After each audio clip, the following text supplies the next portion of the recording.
హృదయముతో నా గొప్ప దేవునినే ఆరాధించెదన్.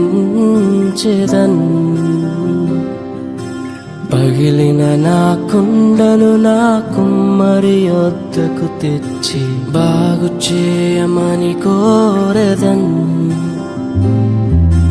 నా చిన్ని హృదయముతో నా గొప్ప దేవునినే ఆరాధించెదన్.